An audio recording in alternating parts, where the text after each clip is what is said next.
Hello student, स्वागत है आप सभी का भौतिक विज्ञान की इस ऑनलाइन क्लास में।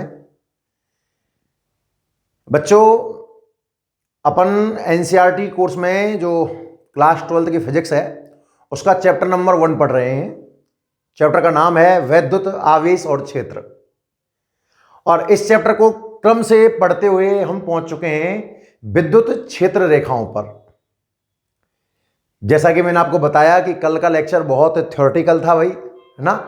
और जो क्वेश्चन आता है वो भी इसमें से थ्योरेटिकल ही आता है। सॉरी, फोन आ गया था, है ना। तो हम बात कर रहे थे किसकी? विद्युत क्षेत्र रेखाओं की। क्लियर है? तो एक बार मैं इस लेक्चर का थोड़ा दोहरान करवाता हूं, आप मेरे साथ साथ ध्यान से देखना और फिर अपन प्रैक्टिस करेंगे बच्चों इससे संबंधित क्वेश्चनों की। सुनिए ध्यान से। टॉपिक जो हम पढ़ रहे थे, टॉपिक का नाम था बच्चों विद्युत क्षेत्र, या क्षेत्र की जगह पर बल भी नाम आ सकता है, विद्युत बल रेखाएं या विद्युत क्षेत्र रेखाएं एक ही नाम है अपने आप में।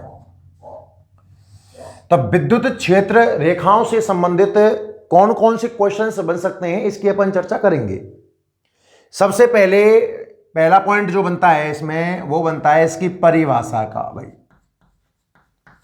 किसका बनता है? परिभाषा का।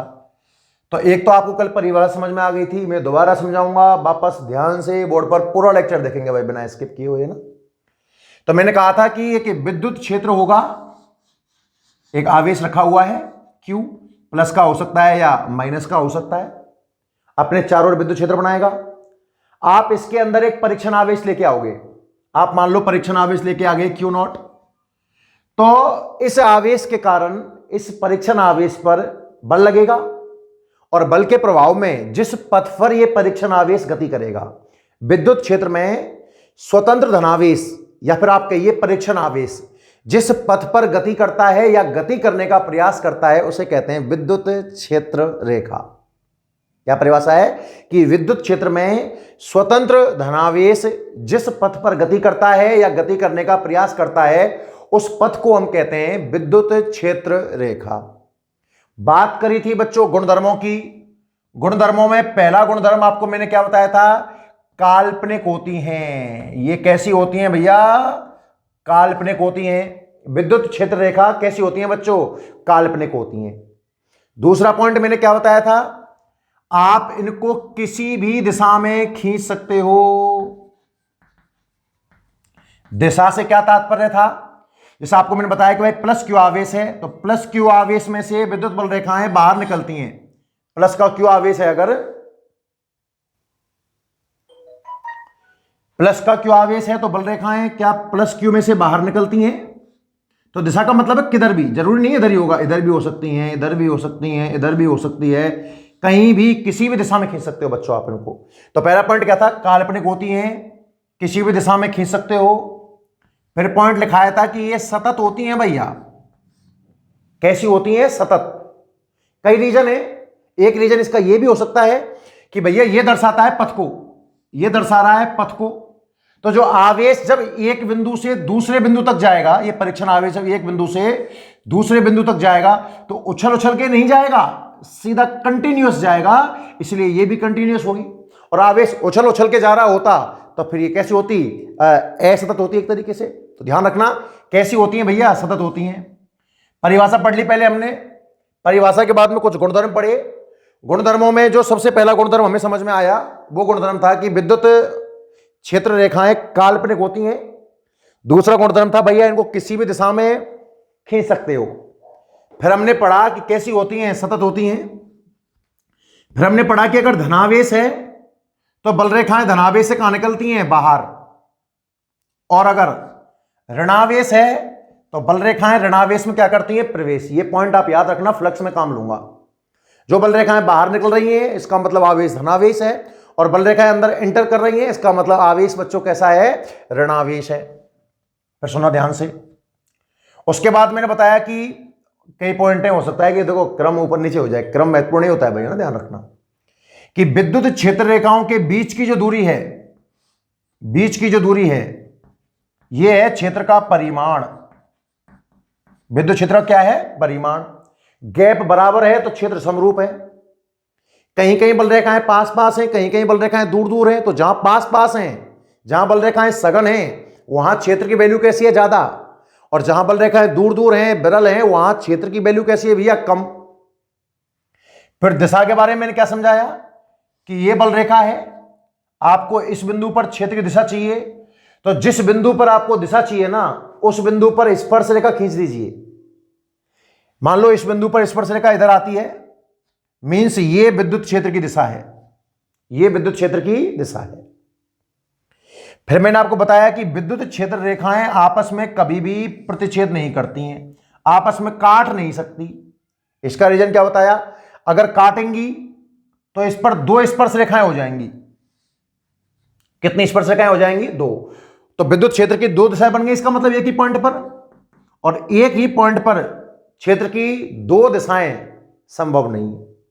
कौन कौन से गुणधर्म हो गए भाई? देखना, काल्पनिक होती हैं, किसी भी दिशा में खींच सकते हो, सतत वक्र प्राप्त होता है, धनावेश के लिए बाहर निकलती हैं, ऋणावेश में प्रवेश करती हैं, बीच की दूरी परिमाण है, बीच की दूरी परिमाण है, और कभी आपस में काट नहीं सकती। उसके बाद हमने पॉइंट पढ़ा, खुले पथ में संपन्न होती हैं, सुनना ध्यान से। उसके बाद जो हमने पॉइंट पढ़ा, पॉइंट क्या था? खुले पथ में संपन्न होती हैं। इंपॉर्टेंट बात है भैया, इंपॉर्टेंट बात है। आज क्वेश्चन बना के भी दिखाऊंगा आपको। दो बल रेखाओं की बात सुनाई थी मैंने बच्चों इस पॉइंट पर। एक तो होती है विद्युत बल रेखा, एक होती है चुंबकीय बल रेखा। सुनना बहुत ध्यान से। तो मैंने चुंबकीय बल रेखा के बारे में क्या बताया कि चुंबक ध्रुव तो हमेशा जोड़े में पाए जाते हैं। एक ध्रुव एस होता है तो दूसरा ध्रुव क्या होता है? बगल में एन ध्रुव होता है। और चुंबकीय बल रेखाओं की दिशा चुंबक के अंदर होती है, एस से एन। ट्रिक बड़ी सरल है, सत्य से नारायण की ओर। जीवन में सत्य बोलिए, नारायण की प्राप्ति जरूर होगी भैया। तो चुंबकीय बल रेखाओं की दिशा चुंबक के अंदर, याद रखना बार बार, चुंबकीय बल रेखाओं की दिशा चुंबक के अंदर तो होती है एस से एन, और बाहर होती है एन से एस। तो चुंबकीय बल रेखाएं तो बंद पथ बनाती हैं, हमेशा बंद पथ बनाती है, क्योंकि अकेला ध्रुव अस्तित्व में नहीं होता है, पर अकेला आवेश संभव है भाई, अकेला आवेश संभव है। तो ये बल रेखाएं हमेशा ही खुले पथ में संपन्न होती हैं। कल मैंने एक डायग्राम बनाया था, बहुत से बच्चे कंफ्यूज हो गए होंगे कि साहब देखो ये प्लस है और ये माइनस है। आपने कहा बल रेखा प्लस से निकलकर कहां चली जाती है? माइनस में। तो ये तो बंद वक्र हो गया सर जी, ये तो बंद वक्र हो गया। और आपने कहा था कि बल रेखाएं बंद वक्र में संपन्न नहीं होती। मैं अभी भी कह रहा हूं, विद्युत बल रेखाएं कभी भी बंद वक्र नहीं बनाएंगी, हमेशा खुला पथ बनाएंगी।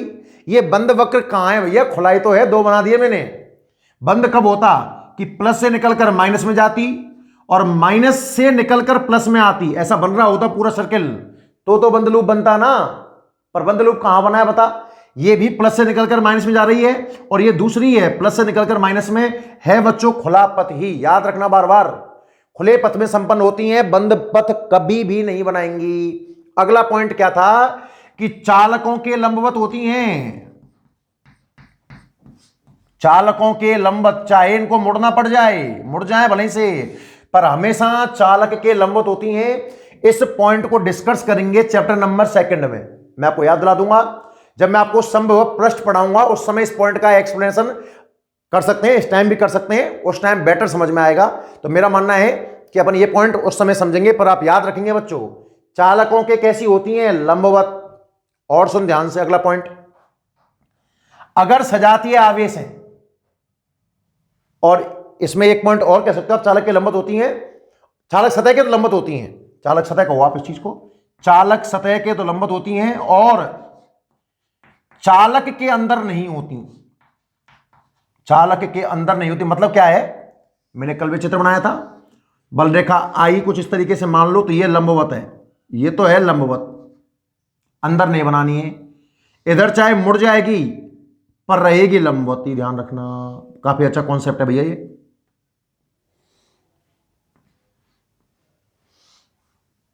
अरे मेरी बात समझ में आई ना? चालक के लंबवत है पहली बात तो, और ध्यान रख चालक के अंदर कोई बल रेखा उपस्थित नहीं होती है। इसका रीजन क्या बताया आपको मैंने कि चालक के अंदर क्षेत्र कितना आता है? 0। चालक के अंदर विद्युत क्षेत्र कितना आता है भैया? 0 आता है, इसलिए चालक के अंदर कोई भी बल रेखा उपस्थित नहीं होती है। और सुना आगे ध्यान से, अगर सजातीय आवेश हैं, कैसे आवेश हैं? सजातीय। सजातीय का मतलब क्या हुआ? पहले विजातीय सुन ले, थोड़ा इसको साफ करता हूं ना, आगे बढ़ता हूं। ये पॉइंट क्लियर है ना भाई?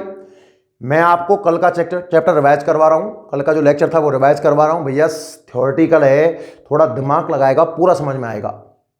सबसे पहला पॉइंट परिभाषा, विद्युत क्षेत्र रेखा। समझ ध्यान से कि विद्युत क्षेत्र में वो पथ जिस पर स्वतंत्र धनावेश गति करने का प्रयास करे। कई तरीके से बोल दे, बात वही निकल के आनी चाहिए कि विद्युत क्षेत्र में जब आप कोई परीक्षण आवेश रखोगे, उस पर बल लगेगा और उस बल के प्रभाव में वो जिस पथ पर गति करेगा ना, वो विद्युत बल रेखा है।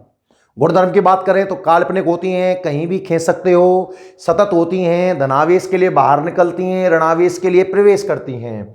पढ़ते जाओ। बीच की दूरी परिमाण है, अगर दूरियां बराबर हैं मतलब परिमाण समान है, और दूरियां अलग अलग हैं तो जहां पास पास हैं वहां परिमाण ज्यादा है, दूर दूर हैं वहां परिमाण कैसा है बच्चों? कम। किसी भी बिंदु पर खींची गई स्पर्श रेखा, जिस बिंदु पर आप स्पर्श रेखा खींच दोगे वो उस बिंदु पर क्षेत्र की दिशा को दर्शाएगी। दो क्षेत्र रेखाएं आपस में प्रतिच्छेद नहीं करती हैं, क्योंकि कटान बिंदु पर क्षेत्र की दो दिशाएं बन जाएंगी और एक ही बिंदु पर क्षेत्र की दो दिशाएं संभव नहीं होती हैं। खुले पथ में संपन्न होती हैं कौन? विद्युत बल रेखाएं। और क्यों होती हैं रीजन भी लिखा दूंगा और ढंग से। अकेला आवेश मिल सकता है, पर चुंबकीय बल रेखाएं बंद पथ में संपन्न होती हैं, क्योंकि अकेला ध्रुव कभी भी मिलता नहीं है। चालक सतह के लंबवत होती हैं और चालक के अंदर कोई बल रेखा उपस्थित नहीं होती है। अगला ध्यान से सुन, कुछ क्वेश्चन भी देखेंगे भैया ना।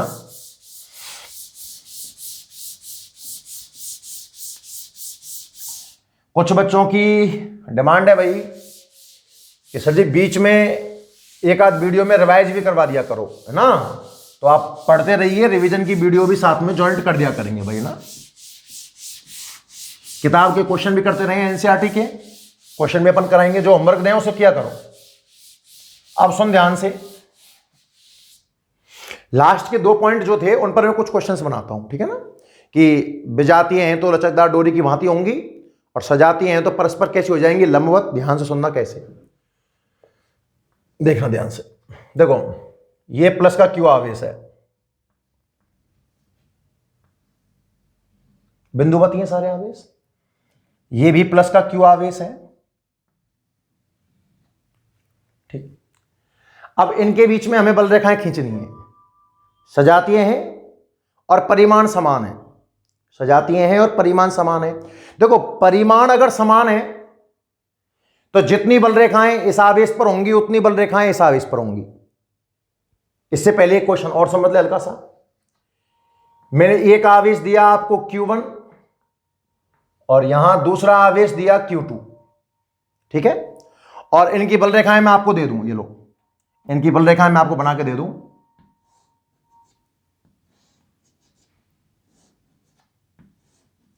इसमें तो ये बल रेखाएं बनी हुई है 4, ठीक है भाई? और इसमें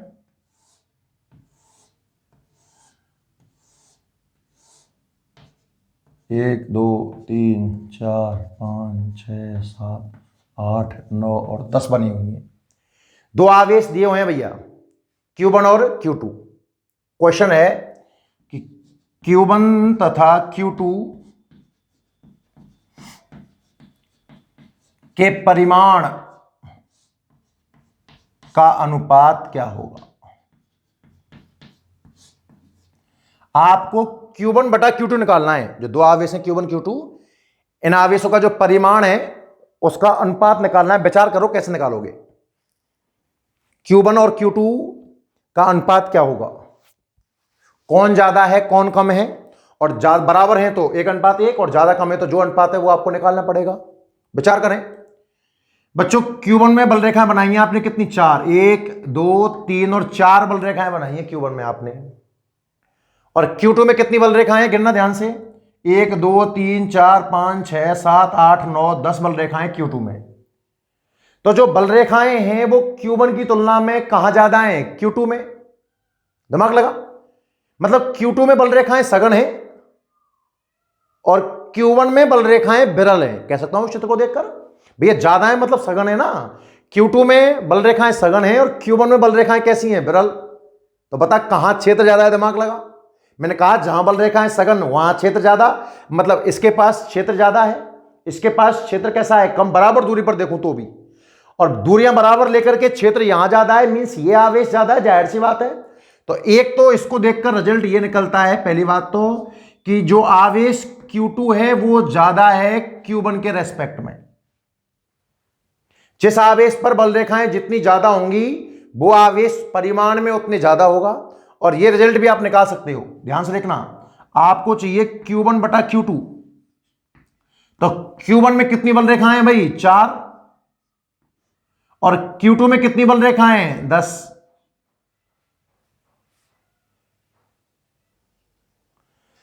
तो रेशियो की बात करें तो 4/10, और अगर मैं 2 से कैंसिल कर दूं भैया तो ये आएगा 2/5।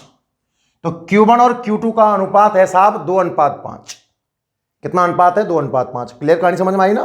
तो एक पॉइंट लिखाया नहीं है खैर, पर आप समझ सकते हो कि जिस आवेश के पास बल रेखाएं जितनी ज्यादा होंगी उस आवेश का परिमाण उतना क्या होगा, ज्यादा। अब आप समझो अगला क्वेश्चन। आवेश आ गया +Q और +Q, और आपसे बल रेखाएं खिंचवा ले कि बल रेखाएं खींचो भैया इस चित्र में। तो सबसे पहले सोचने वाली बात तो यह है कि कौन सा आवेश परिमाण में बड़ा है। इसका परिमाण भी Q है, इसका परिमाण भी Q है, दोनों आवेश परिमाण में समान है। इसका मतलब एक बात तो यह हो गया कि जितनी बल रेखाएं आप पहले आवेश पर खींचोगे उतनी ही संख्या में बल रेखाएं आपको दूसरे आवेश पर खींचनी होंगी, कितनी भी, यह आपकी छूट है, 5, 10, 20, 50, 100 कितनी भी खींचिए, पर जितनी पहले आवेश पर है उतनी ही दूसरे आवेश पर है, क्योंकि आवेश का परिमाण कैसा है बच्चों, समान। आगे बढ़ते हैं, ध्यान से देखना। तो बात यह निकली, अच्छा अब अगर इसमें से बल रेखा धनावेश है ना, और धनावेश में से तो बल रेखा बाहर निकलती है साहब, इसमें से बाहर निकली और इसमें से बाहर निकली, तो ये तो आपस में टकराएंगे, एक तरीके से अपोज करेंगे आपस में।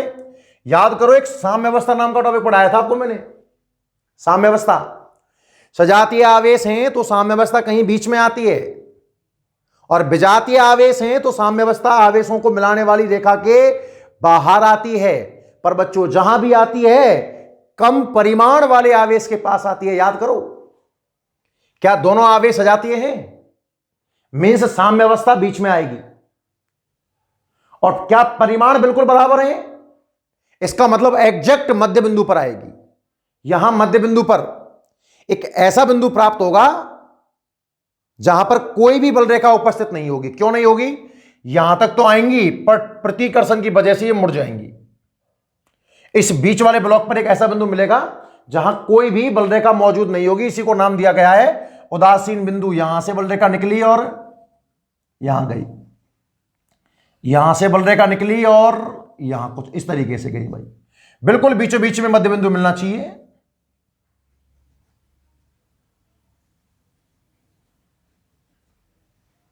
आई समझ में, नहीं आई बात। यही ऋणावेश होते तो सेम डायग्राम बनता, पर एरो अंदर आ रहा होता।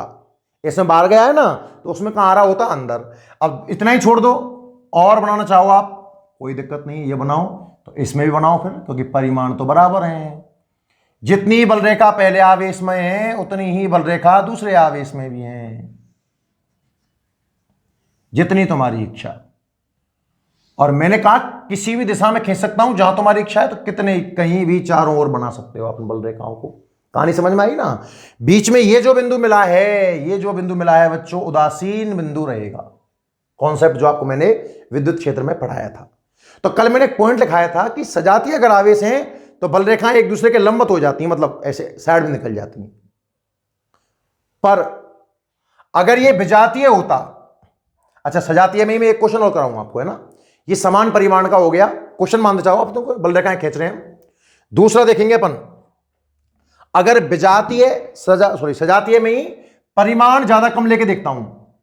मैंने बच्चों इसका परिमाण तो मान लिया, मतलब एक आवेश तो मैंने ये ले लिया, और इसका परिमाण लिया है मैंने +5Q, सुनना बहुत ध्यान से। और दूसरा आवेश मैंने यहां ले लिया, इसका परिमाण हमने लिया है साहब Q। दिमाग लगाओ बच्चों और बना के देखो चित्र एक बार आप रफ में जल्दी से। आवेश आ गया साहब +5Q और +Q, और क्वेश्चन में कह दे बल रेखाएं निरूपित करो। दिए गए युग्म की बल रेखाएं निरूपित करो। 4 ऑप्शन आ जाएंगे, कौन सा आपको सही है जल्दी से बताना है। एक बार आप खुद ट्राई करके देखें कि आप कहां गलती कर रहे हो, किस तरह की गलती कर रहे हो भाई। बनाइए जल्दी से। पहला आवेश +5q है और दूसरा आवेश है बच्चों +q, और दोनों सिस्टम के लिए आपको विद्युत क्षेत्र रेखाएं या विद्युत बल रेखाएं बनानी हैं। बनाइए।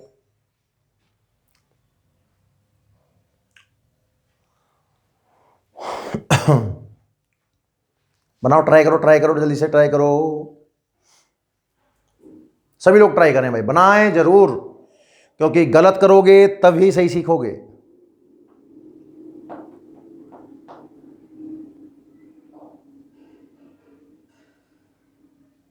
आया समझ में? चलो मैं दिखाता हूं, ध्यान से देखना। सबसे पहले सजातीय आवेश हैं, तो बीच में उदासीन बिंदु मिलना तय है, और उदासीन बिंदु डैश डैश ऐसे दिखा रहा हूं हल्का हल्का, कम परिमाण वाले के पास मिलेगा। कहीं भी चिन्हित कर दो बच्चों, यहां चिन्हित कर दिए कम परिमाण, भाई बिल्कुल बीच में नहीं मिलेगा। परिमाण बराबर होते तो बिल्कुल बीच में मिलता। अब कम परिमाण वाले के पास यहां आपको चिन्हित मैंने कर दिया। अब मैंने कहा साहब क्षेत्र रेखाएं बनाओ, तो आपने क्या किया भैया, प्लस है राय रेखा को और कुछ इस तरीके से बाहर निकाल दिया। यहां से लाए क्षेत्र रेखा को और कुछ इस तरीके से बाहर निकाल दिया। आया कि नहीं आया? इधर से ली और कुछ नीचे निकाल दिया, इधर से ली और कुछ नीचे निकाल दिया साहब, ये लो। हाँ या ना? पर क्या अभी क्वेश्चन सही हो गया आपका? ध्यान से देखो भाई, एक पॉइंट समझ में आ गया। उदासीन बिंदु आप देखो, यहां हमने बिल्कुल एग्जैक्ट बीच में लिया है बच्चों, और यहां मैंने एग्जैक्ट बीच में नहीं लिया। बताओ क्या करना चाहिए? दिमाग लगा। अभी गलत है, क्योंकि इसका आवेश 5q है और इसका परिमाण कितना है q, ये 5 गुना है, तो बल रेखा भी 5 गुनी होनी चाहिए भैया। यहां 2 बनाई है तो यहां कितनी आएंगी, 10। 2 तो बन गई हैं, 3 4 5 6 7 8 9 10। कोई कैसा हम तो और बनाना चाहते हैं, इसमें बना दे। एक बना दी मान लो, अब इसमें 5 गुनी 5 और बनाओ भैया, किसी भी दिशा में बना सकते हो आप। 1 2 3 4 5, बिल्कुल कैसा भी डायग्राम जैसे आपको अच्छा लग रहा हो। सिर्फ 2 बातें ध्यान रखनी है, सजातीय हैं तो बीच में उदासीन बिंदु ध्यान रखना है अपने को, और जिसका परिमाण ज्यादा है, जिस आवेश का परिमाण ज्यादा है, उसके इर्द गिर्द बल रेखाएं भी कैसी होनी चाहिए, ज्यादा। आप जल्दी से इन चित्रों को ड्रॉ करें भाई। ये कहानी हुई सजातीय की। कल मैंने आपको 2 पॉइंट लास्ट में लिखवा दिए थे, समय नहीं था भाई कल की क्लास में, आज उन्हीं का डिस्कशन चल रहा है।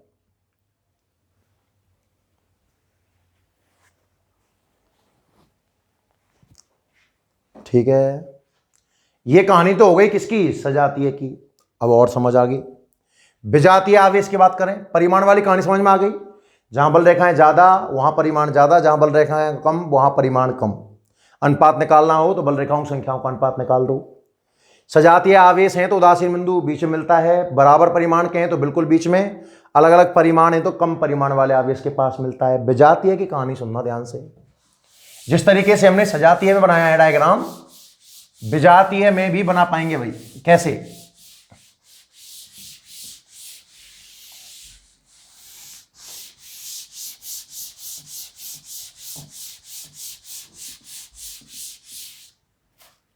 विजातीय में कैसे बनेगा, देख पहले समान परिमाण का लेके देखें। यहां तो है प्लस का q,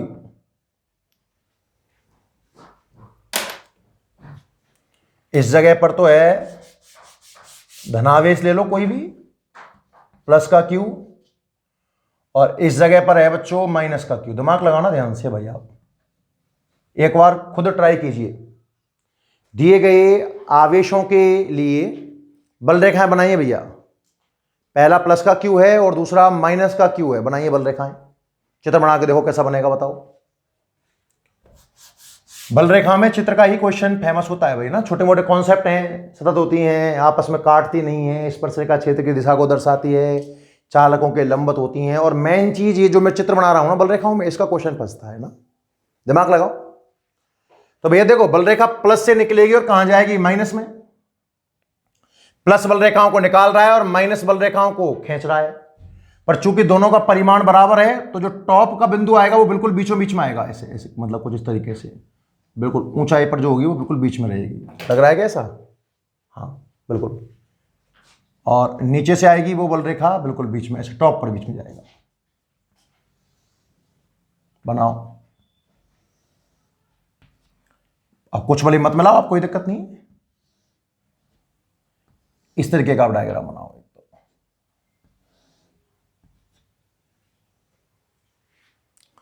विजातीय आवेश हैं तो बल रेखाएं लचकदार डोरी की भांति होंगी। ध्यान रखना, परिमाण बराबर है तो बिल्कुल बीच में आने वाली हैं। जल्दी करो, बनाओ डायग्राम को, बनाओ।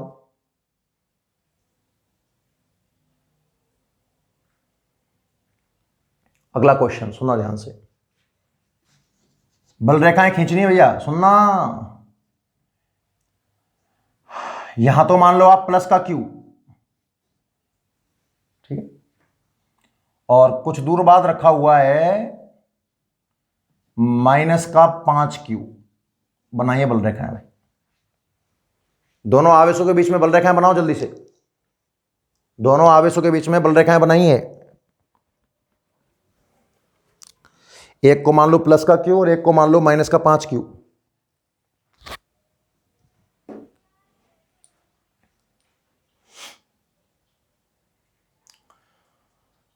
सुनना ध्यान से, सुनना बहुत ध्यान से। एक बात तो आपको समझ में आ गई होगी साहब, इससे बल रेखाएं निकलेंगी और इसमें बल रेखाएं प्रवेश करेंगी। अच्छा, इसके पास जो बल रेखाएं होंगी उसकी 5 गुना बल रेखाएं इसके पास होंगी। क्लियर है? क्वेश्चन ये लो, क्या ये बल रेखा सही है? पहले तो आप ये बताइए भाई, ये बल रेखा सही है, इसका मतलब है कि प्लस भेज रहा है, माइनस ने खींचा खींचा, बिल्कुल टॉप में दोनों का प्रभाव बराबर रहा। पर बेटा टॉप में दोनों का प्रभाव बराबर क्यों होगा? इसका प्रभाव ज्यादा रहा होगा। यह बल रेखा को इतनी ऊंचाई पर नहीं जाने देगा। बल रेखा यहां से ऊपर जाएगी और तुरंत बल रेखाओं को खींच लेगा अपनी ओर। इतना देखो, मेरी बात समझना क्या कहना चाह रहा हूं मैं, कि जो टॉप बिंदु है वो बिल्कुल बीचों बीच में मिलेगा इस अवस्था में, तो क्योंकि परिमाण बराबर है। एक बल रेखा को जितना धक्का दे रहा है उतना खींच रहा है दूसरा, दोनों की कुश्ती बराबर की है, टॉप बिंदु बीच में मिलेगा। पर बच्चों, जब परिमाण अलग अलग हो तो टॉप बिंदु बीच में नहीं मिलेगा, क्योंकि ये धक्का हल्का दे रहा है और ये जल्दी खींच रहा है बल रेखाओं को। सुनना ध्यान से, गलती क्या हुई इसमें। सबसे अच्छा क्वेश्चन है इसका, प्लस का क्यू आवेश है ये तो, और ये भाई साहब माइनस का है 5 क्यू। बल रेखा ऊपर उठेगी यहां से, पर बिल्कुल बीच में, बीच तक नहीं उठेगी, ये यहीं से इस बल रेखा को अपनी ओर खींच लेगा। प्लस से निकली जरूर है, माइनस में गई जरूर है, पर जो टॉप का बिंदु है ना वो कम परिमाण वाले के पास। ध्यान रखना, इधर देखना, जाएगी नीचे और तुरंत किडनैप कर लेगा। ये लो, प्लस से दो, कितने कॉन्सेप्ट याद रखने, प्लस से निकल रही है, माइनस में प्रवेश कर रही है, पहला कॉन्सेप्ट सही है। टॉप बिंदु कम परिमाण वाले के पास है, ये भी सही है। पर अगर बच्चों इसमें से 2 निकली तो इसकी 5 गुना यानी कि 10 प्रवेश करेंगे, आवेश 5 गुना है, तो फिर अपने को और बनानी है बल रेखाएं भी। तो 4 5 सॉरी 4 हुई हैं अभी तो, 5 6 7 8 9 10। अब ये चित्र सही है, सबसे मोस्ट इंपॉर्टेंट चित्र है। मुझे पता है हर एक बच्चे को समझ में नहीं आएगा भाई, बहुत टाइम लग जाएगा, इतना खास आपके लिए इंपॉर्टेंट भी नहीं है। एक बार वीडियो वापस चला के देख लेना, पूरा कोर्स भी तो करवाना है ना भाई, है ना। तो प्लस क्यू आवेश है बल रेखाएं निकली, माइनस आवेश है बल रेखाएं प्रवेश करी, परिमाण बराबर होते हैं। तो देखो दोनों चित्रों में डायग्राम अंतर देखो, ये बिल्कुल बीचों बीच में जाकर के फिर टर्न हुआ है और ये इसके पास से टर्न ले गया, और यहां परिमाण बराबर थे, जितनी बल रेखाएं यहां थी संख्या में उतनी संख्या यहां थी, पर यहां परिमाण अलग अलग हैं। तो जहां आवेश ज्यादा है वहां बल रेखाएं क्या होंगी, ज्यादा। आप जल्दी से नोट कर लीजिए बच्चों ये पॉइंट, चित्र का ही खेल है पूरा, है ना। आपको आवेश दिए जाएंगे और चित्र की पहचान करवाएगा। ये टॉपिक था विद्युत क्षेत्र रेखाएं। उम्मीद करता हूं आपको ढंग से क्लियरली अब समझ में आ गया होगा। हर एक गुणधर्म इसका एक क्वेश्चन बन सकता है, एक परिभाषा में गुणधर्म है और कुछ विशेष प्रकार के चित्र। सजातीय लिए मैंने पहले समान परिमाण अलग परिमाण, फिर मैंने विजातीय लिए समान परिमाण अलग परिमाण। अब चाहे ये प्लस प्लस के हों माइनस प्लस के हों, उससे सिर्फ तीर की दिशा में अंतर आएगा, बाकी और कोई कॉन्सेप्ट में बदलाव नहीं होगा बच्चों।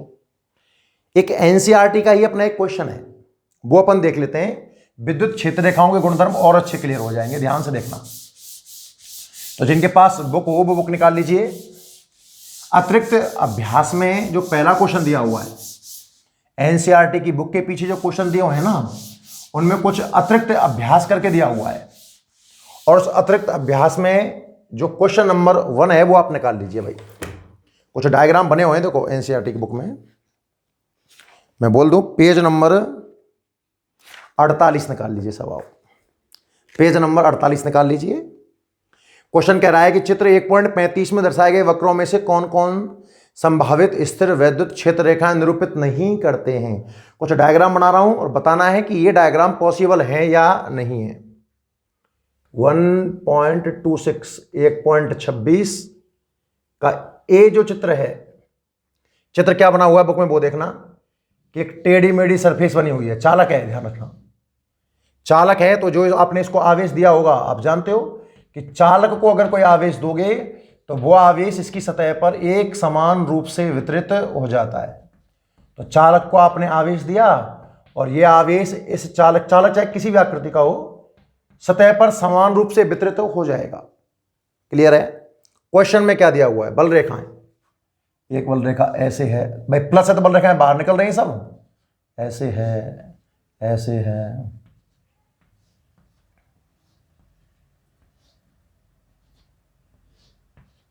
कुछ इस टाइप से इसने बहुत सारी अलग अलग बल रेखाएं दे रखी हैं।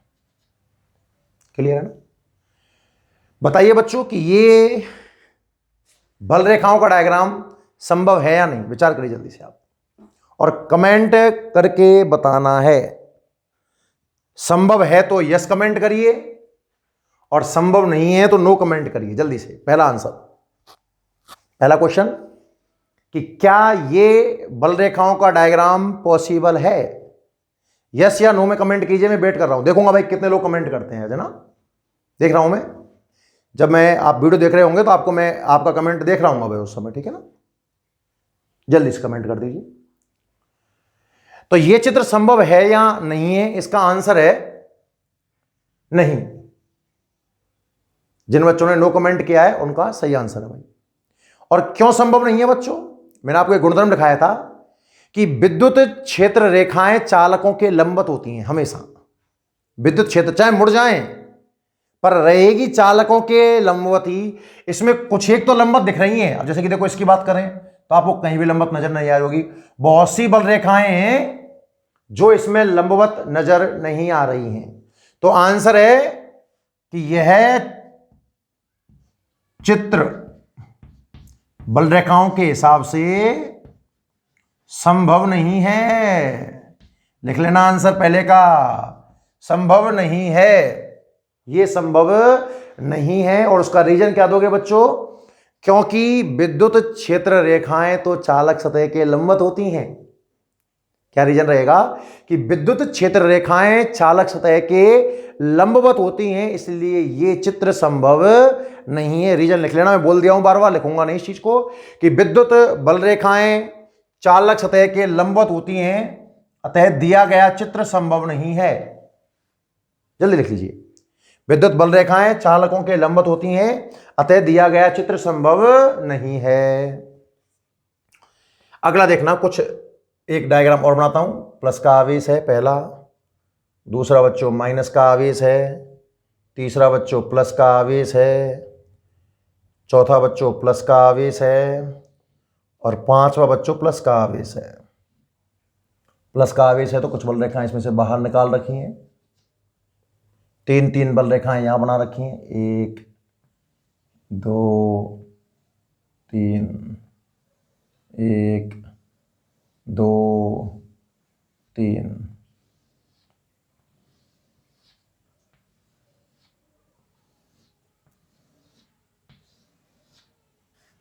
अच्छा, इसमें इंटरसेक्ट नहीं कर रही हैं, 1 मिनट, थोड़ा सा मैं हल्का सा गलत बना दिया है, तो ठीक है।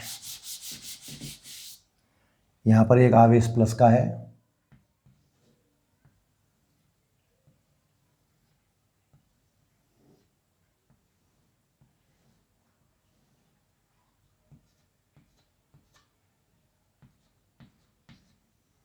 पहला प्लस का है, दूसरा माइनस का है, ये वाला माइनस का है, माइनस का है। फिर तीसरा आवेश प्लस का है,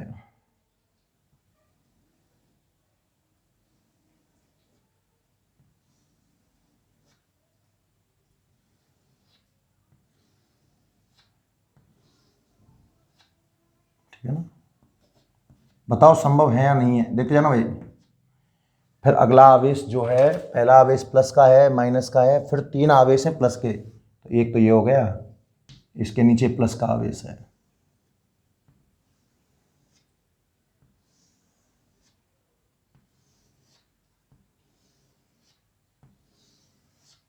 फिर प्लस का आवेश है,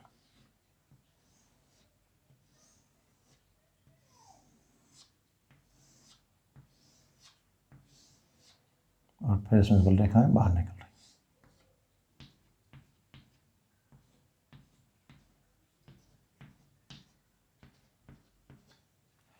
कमेंट करके बताइए भैया कि ये डायग्राम संभव है या नहीं है, जल्दी से। विद्युत क्षेत्र रेखाओं का ये जो डायग्राम है वो संभव है या नहीं है, कमेंट करके बताइए। तो आपने देख लिया होगा अब तक, देखना ध्यान से। ये भी संभव नहीं है, क्यों? बल रेखाएं प्लस से निकल रही हैं, ठीक है, माइनस प्रवेश कर रही है, ठीक है। देखो पहली बात तो यहां पर बल रेखाएं माइनस से बाहर निकलती हुई प्रतीत हो रही हैं आपको, और बल रेखा कभी माइनस से बाहर नहीं निकल सकती। माइनस के लिए तो बल रेखा माइनस में क्या करेगी, प्रवेश। और देखो इस जगह पर प्लस में प्रवेश करती नजर आ रही हैं, यहां भी प्लस में प्रवेश करती नजर आ रही हैं, और यहां भी प्लस में प्रवेश करती हुई नजर आ रही हैं। तो ये संभव नहीं है, आंसर लिख लो, संभव नहीं है, क्योंकि बल रेखाएं धनावेश में प्रवेश नहीं कर सकती हैं, या बल रेखाएं ऋणावेश से बाहर नहीं निकल सकती हैं। कुछ भी आंसर आप लिख सकते हो जल्दी से, पर कुल मिलाकर के ये डायग्राम संभव नहीं है। तीसरा देखो भैया, सी देखना, जिनके पास बुक है वो बुक निकाल सकते हैं भैया। ये प्लस का आवेश है और ये भी प्लस का आवेश है। बल रेखाएं सुनना,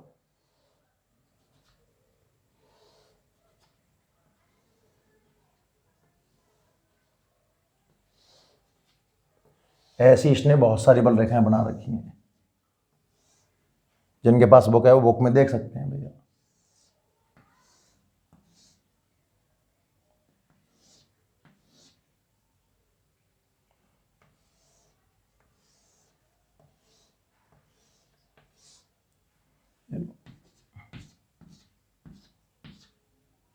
प्लस में से बल रेखाएं बाहर निकल रही हैं। 2 डायग्राम है। सी डायग्राम संभव है या नहीं है, ध्यान से देखो। संभव है, यस, ये पॉसिबल है, क्योंकि बल रेखाओं के हर एक गुणधर्म को फॉलो कर रहा है भैया। प्लस हैं, बल रेखाएं दूर भी जा रही हैं, उदासीन बिंदु भी मिल रहा है, और कोई त्रुटि नहीं है इसके अंदर, है ना। तो ये डायग्राम बिल्कुल सही है। डी देखिएगा, डी में क्या बना रखा है इसने, सुनना बहुत ध्यान से। यहां एक प्लस का आवेश है, एक आवेश प्लस का यहां है, और एक आवेश प्लस का यहां है। 3 प्लस के आवेश हैं, और इनमें 3 बल रेखाएं कनेक्ट कर रखी हैं इसने। पहली, दूसरी, तीसरी, 1 2 3। फिर देखो इसमें देखना, 1 2 3, 1 2 3। इसमें बल रेखाओं के डायग्राम कुछ इस तरीके के बने हुए हैं। तो बताइए ये पॉसिबल है या नहीं है।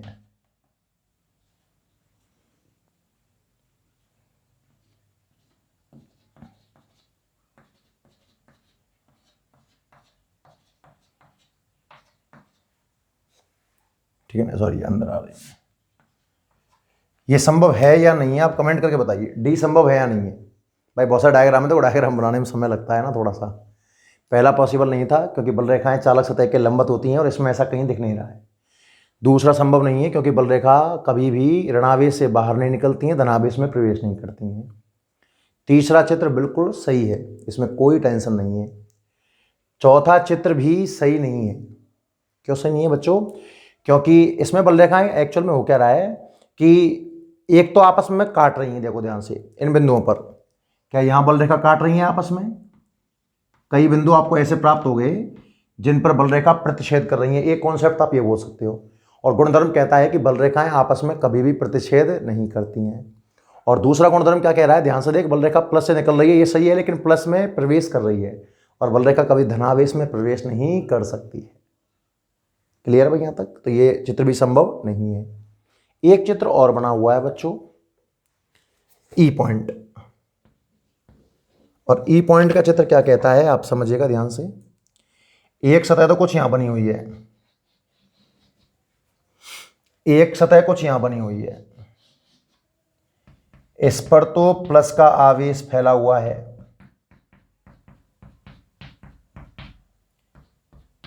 इस पर माइनस का आवेश फैला हुआ है। बल रेखा प्लस में से निकल कर जा रही है, माइनस में जा रही है, और ये भी लंबवत ही हैं, लंबवत बनाने का प्रयास किया है इसने। इन सबको, इस सबको लंबवत बनाने का प्रयास किया। मुड़ रही हैं हल्की हल्की बल रेखाएं, ऐसा कुछ लंबवत मान लो आप सब। और दो बल रेखाएं कुछ इस तरीके से बंद वक्र में दी हुई हैं। एक बल रेखा ये रही और एक बल रेखा ये रही। सुनना बहुत ध्यान से। तो ई डायग्राम संभव है या नहीं है बच्चों? ई डायग्राम, बहुत से डायग्राम बन गए बोर्ड पर, देखो सतरंग डायग्राम बना दिए ना। तो ई चित्र संभव है या नहीं है बल रेखाओं का? आपको इसके बारे में कमेंट करना है, जल्दी बताइए विद रीजन क्यों संभव नहीं है। पहला संभव नहीं है, इनके आंसर बता दें। पहला संभव नहीं है, लंबवत होती है इस वजह से। दूसरा भी संभव नहीं है, तीसरा संभव है, और चौथा भी संभव नहीं है क्योंकि आपस में काटती भी नहीं है, धनावेश में प्रवेश भी नहीं करती हैं। और बच्चों ये भी संभव नहीं है, चित्र ई भी संभव नहीं है। क्यों संभव नहीं है भैया? ई दिमाग लगा, सब ठीक ठाक है, प्लस से निकल रही है, माइनस में जा रही है, पर ध्यान से देख ये बंद पथ बना रही हैं। और विद्युत क्षेत्र रेखा कभी भी बंद पथ में संपन्न नहीं होती है। तो आपका ई भी संभव नहीं है। बुक का ही क्वेश्चन था, 5 क्वेश्चन दिए गए थे, तो इस तरह आपका क्वेश्चन बन सकता है। उम्मीद करता हूं विद्युत क्षेत्र रेखाओं संबंधित क्वेश्चन आपको समझ में आ गए होंगे। क्लियर है भाई साहब यहां तक? थोड़ा समय बचा हुआ है, 20-1 मिनट बचे हुए हैं ना, तो अपन कुछ छोटे मोटे क्वेश्चन और ले लेते हैं। विद्युत बल रेखा टॉपिक वैसे यहां समाप्त हो जाता है, ठीक है ना। अगले टर्न से अपन पढ़ेंगे चुंबकीय फ्लक्स के बारे में, पर वो पढ़ने से पहले अपन कुछ छोटे मोटे क्वेश्चंस ले सकते हैं ना। तो आप क्वेश्चन लिखिए बच्चों, एक क्वेश्चन लिखिए, ध्यान से क्वेश्चन नोट करें यहां पे। और क्वेश्चन क्या कह रहा है, लिखो क्वेश्चन लिखो, मैं थोड़ा बोलता हूं, आपको लिखना पड़ेगा। क्वेश्चन लिखिए कि विद्युत बल रेखाएं खुले पथ में संपन्न होती हैं जबकि चुंबकीय बल रेखाएं बंद पथ में संपन्न होती हैं, क्यों? इनसे संबंधित एक क्वेश्चन नोट कर लीजिए आप। क्वेश्चन लिखिए बच्चों कि विद्युत क्षेत्र रेखाएं, क्वेश्चन लिखिए, विद्युत क्षेत्र रेखाएं, विद्युत क्षेत्र रेखाएं खुले पथ में संपन्न होती हैं, विद्युत क्षेत्र रेखाएं खुले पथ में संपन्न होती हैं जबकि चुंबकीय बल रेखाएं बंद पथ में क्यों? क्वेश्चन नोट करना अच्छे से आपको। विद्युत क्षेत्र रेखाएं तो खुले पथ में संपन्न होती हैं और आपको बताना है कि चुंबकीय बल रेखाएं बंद पथ में संपन्न होती हैं, क्यों? ठीक है ना। तो आंसर लिखिए बच्चों। पहले मैं आपको चुंबकीय बल रेखाओं का रीजन देता हूं ना, तो लिखना ध्यान से। देखिए, देखो चुंबकीय ध्रुव, आंसर लिखना बच्चों इसका। चुंबकीय ध्रुव हमेशा युग्म में पाए जाते हैं, जोड़े में पाए जाते हैं। एस है तो उसका जोड़ीदार एन जरूर रहा होगा। चुंबकीय ध्रुव युग्म में पाए जाते हैं, चुंबकीय ध्रुव युग्म में पाए जाते हैं, युग्म में पाए जाते हैं, चुंबकीय ध्रुव युग्म में पाए जाते हैं। एकल चुंबकीय ध्रुव का अस्तित्व संभव नहीं है, चुंबकीय ध्रुव युग्म में पाए जाते हैं, चुंबकीय ध्रुव युग्म में पाए जाते हैं। एकल मतलब अकेला, एकल चुंबकीय ध्रुव का अस्तित्व संभव नहीं है, एकल चुंबकीय ध्रुव का अस्तित्व संभव नहीं है। इसलिए चुंबकीय बल रेखाएं बंद पथ में संपन्न होती हैं।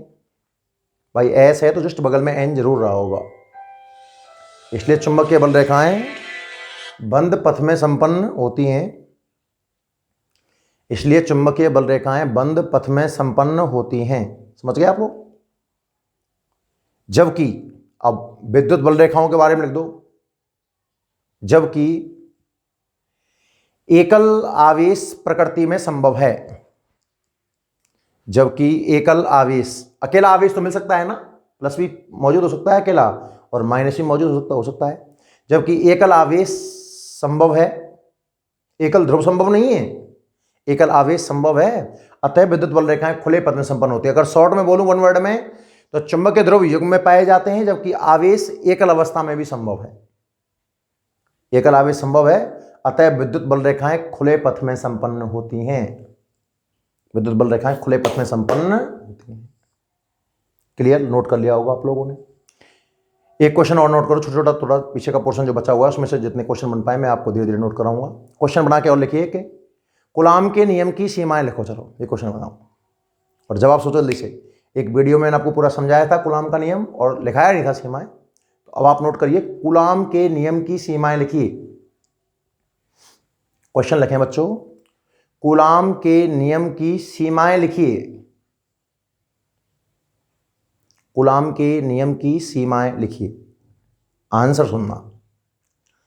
मैंने आपको कूलाम का नियम पढ़ाया था, उस समय 3 बातें बताई थी बच्चों, आपको याद करो। मैंने कहा था कि कूलाम के नियम में दोनों आवेश स्थिर अवस्था में होने चाहिए, गतिशील अवस्था में कूलाम का नियम लागू नहीं होता। एक बात मैंने कहा था कि दोनों ही आवेश बिंदुवत होने चाहिए, अति सूक्ष्म आवेशों की बात करी थी मैंने, ताकि वो वितरण को प्रभावित ना करे। और तीसरी बात मैंने कहा था कि जो आवेश के बीच की दूरी है ना, वो फर्मी मीटर यानी कि 10⁻⁻15 मीटर से ज़्यादा होनी चाहिए, क्योंकि डिस्टेंस अगर 10⁻⁻15 मीटर से कम हुई तो आप नाभिक के अंदर आ जाओगे, और नाभिक के अंदर तो इस दुनिया का सबसे प्रबलतम बल लगता है, कौन सा? नाभिकीय बल। वहां आप कूलाम के नियम की चर्चा नहीं करोगे। 3 इसकी कंडीशंस हो सकती हैं। तो लिखिए आप कूलाम के नियम की सीमा में लिखिए, कूलाम के नियम की निम्नलिखित सीमाएं हैं। आंसर लिखने का तरीका लिखो, कूलाम के नियम की निम्नलिखित सीमाएं हैं। कूलाम, एक वीडियो में आपको जिस दिन कूलाम का नियम पढ़ाया था उससे एक दिन पहले का टाइम बच गया था, उसमें इन चीज़ों को मैंने बहुत ढंग से एक्सप्लेन किया था भाई ना। तो कूलाम के नियम की निम्न सीमाएं हैं। फर्स्ट पॉइंट में लिखिए आप, पहले पॉइंट में लिखिए आप, लिखिए आवेश बिंदुवत होने चाहिए। पहली सीमा, पहली लिमिटेशन क्या है इसकी? आवेश बिंदुवत होने चाहिए। अगर आवेश गतिशील अवस्था में है तो कूलाम का नियम प्रभावी नहीं रहेगा, याद रखना है ना। नोट करो, पहला आवेश बिंदुवत होने चाहिए, आवेश बिंदुवत होने चाहिए, पहला पॉइंट। दूसरा पॉइंट, सेकंड पॉइंट क्या लिखोगे?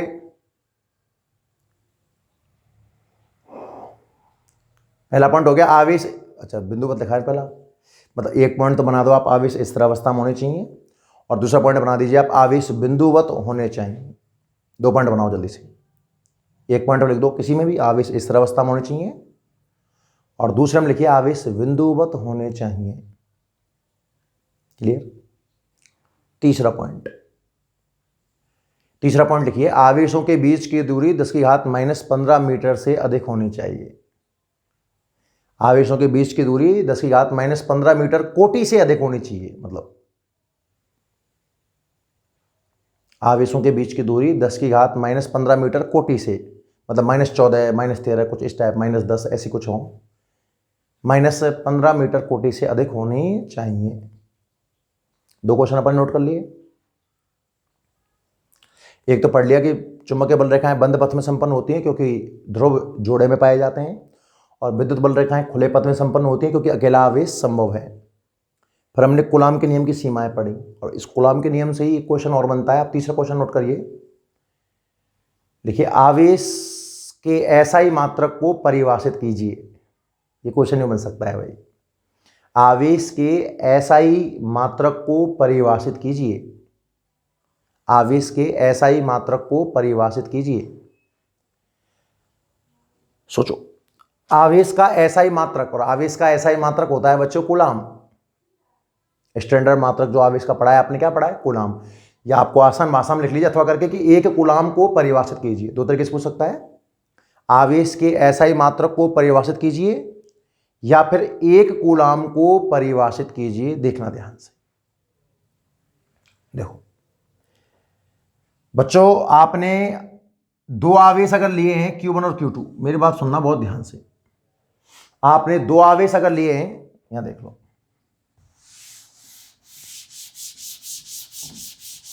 अगर आपने 2 आवेश लिए बच्चों, पहला आवेश है Q1 और दूसरा आवेश है Q2, और आपने इनके बीच की दूरी अगर ली हो बच्चों R, तो आपने कूलाम के नियम में पढ़ा है साहब, F बराबर होता है K Q1 Q2 बटे R स्क्वायर। लगने वाले बल का सूत्र होता है साहब K Q1 Q2 बटे R स्क्वायर। अगर बच्चों हम बीच की दूरी मान लें 1 मीटर, F बराबर, सुनना, K का मान तो आप सब जानते हो बायु में 9 × 10⁹। एक्चुअल में तो निर्वात में होता है, पर मैंने निर्वात को वायु से कंपैरेटिवली किया था, तो वायु में K की वैल्यू होती है 9 × 10⁹। दोनों आवेश को मैं एक एक कूलाम जमा रहा हूं, Q1 को भी 1 कूलाम जमा रहा हूं बच्चों, और Q2 को भी 1 कूलाम जमा रहा हूं, तो 1 × 1, और बीच की दूरी को 1 मीटर ले रहा हूं, 1 का स्क्वायर 1, तो आपका बल निकल के आएगा 9 × 10⁹ न्यूटन। सुनना ध्यान से, अभी 1 कूलाम मत बोलो, मुझे पता है आवेश का परिमाण 1 कूलाम है, पर आप 1 कूलाम सबसे लास्ट में बोलेंगे। आप कहोगे यदि समान परिमाण के, भाई जितना परिमाण पहले आवेश का है उतना ही परिमाण दूसरे आवेश का है। यदि समान परिमाण वाले 2 आवेश 1 मीटर दूरी पर रखे हों, मेरी बात सुनना ध्यान से, मुझे पता है आप सोच रहे होंगे साहब आवेश का मान 1 कूलाम लिया है, मुझे पता है 1 कूलाम लास्ट में बोलना है। आप फिलहाल क्या कहोगे, यदि समान परिमाण, सुनना, यदि समान परिमाण के 2 आवेश 1 मीटर की दूरी पर रखे हों, समान परिमाण हो आवेश का, 1 मीटर की दूरी पर रखे हों, और यदि उनके मध्य लगने वाला बल हो 9 × 10⁹ न्यूटन, तो आवेशों का परिमाण 1 कूलाम होता है। आप क्वेश्चन भी बना सकते हो इस चीज को। अगर मैं आपको सवाल ऐसे देता कि समान परिमाण के 2 आवेश 1 मीटर की दूरी पर हैं वायु में, याद रखना वायु में समान परिमाण के 2 आवेश 1 मीटर की दूरी पर हैं, और वायु में उनके बीच लगने वाला बल है 9 × 10⁹ न्यूटन। मतलब मैंने आपको F का मान दे दिया, Q1 Q2 बराबर दिए हैं, दूरी 1 मीटर दी है, और मैं कहूं आवेश का परिमाण ज्ञात कर, सॉल्व करके देखना इस क्वेश्चन को, मैंने ऐसे कई क्वेश्चन करवाए हैं आपको, तो आवेश का मान निकल के आएगा बच्चों 1 कूलाम। क्या निकल के आएगा? 1 कूलाम। तो 1 कूलाम की परिभाषा बड़ी सरल है, अगर समान परिमाण के 2 आवेश 1 मीटर दूर रखे हों और निर्वात या वायु में लगने वाला बल 9 × 10⁹ न्यूटन हो, तो परिमाण आवेशों का कहलाता है 1 कूलाम। लिखो परिभाषा, हेडिंग लिखिए साहब 1 कूलाम, और 1 कूलाम में लिखिए परिभाषा, लिखो यदि, परिभाषा लिखिए यदि समान परिमाण, याद रहे परिमाण बराबर बोला है मैंने, अभी 1 कूलाम नहीं बोला है, यदि समान परिमाण के दो आवेश परस्पर 1 मीटर दूरी पर रखे हों, यदि समान परिमाण के दो आवेश परस्पर 1 मीटर दूरी पर रखे हों, समान परिमाण के दो आवेश परस्पर 1 मीटर दूरी पर रखे हों, 1 मीटर दूरी पर रखे हों, और निर्वात, निर्वात के ब्रैकेट में डाल देना बाई यू, समान परिमाण के दो आवेश परस्पर 1 मीटर दूरी पर रखे हों और निर्वात ब्रैकेट में बाई यू में इनके मध्य लगने वाला बल 9 × 10⁻9 न्यूटन के बराबर, मतलब समान परिमाण के दो आवेश परस्पर 1 मीटर दूरी पर रखे हों और वायु या निर्वात लिख देना में इनके मध्य लगने वाला बल 9 × 10⁻9 न्यूटन हो तो आवेशों का परिमाण 1 कूलाम कहलाता है। नोट कर लीजिए, समान परिमाण के दो आवेश परस्पर 1 मीटर की दूरी पर हों, वायु में इनके मध्य लगने वाला बल 9 × 10⁻9 न्यूटन हो तो आवेशों का परिमाण 1 कूलाम कहलाता है। क्लियर है बच्चों? तो आज के लिए अपन इतना ही पढ़ेंगे, ठीक है। वीडियो को लाइक जरूर करना भाई, शेयर भी करना ताकि ज़रूरतमंद बच्चों तक वीडियो पहुंच पाए। कल अपन, अब एक पोर्शन यहाँ ख़त्म हो जाता है, जो पुरानी आरबीएससी की बुक है उनका चैप्टर नंबर 1 पूरा कंप्लीट हो गया है भाई ना। अब हम कल से, अभी एनसीईआरटी में क्या है, चैप्टर नंबर 1, 2 को एक ही बना रखा है, तो कल से हम हेडिंग स्टार्ट करेंगे विद्युत फ्लक्स, उसके बाद पढ़ेंगे कूलाम का, गाउस का नियम और गाउस के नियम के अनुप्रयोग, तब चैप्टर खत्म हो जाएगा। बहुत से बच्चे कमेंट करके पूछ रहे हैं कि सर जी चैप्टर कितने दिन और चलने वाला है। भाई देखो, अब थोड़ा टाइम तो लगेगा, स्पीड भी बहुत स्लो कर रखी है, पर आप जितना पढ़ रहे हो उतना आपको 100% समझ में आना चाहिए। ठीक है बच्चों, तो कल फिर मुलाकात होगी इसी वक्त, तब तक के लिए आप सभी को धन्यवाद। चलिए नोट कर लीजिए।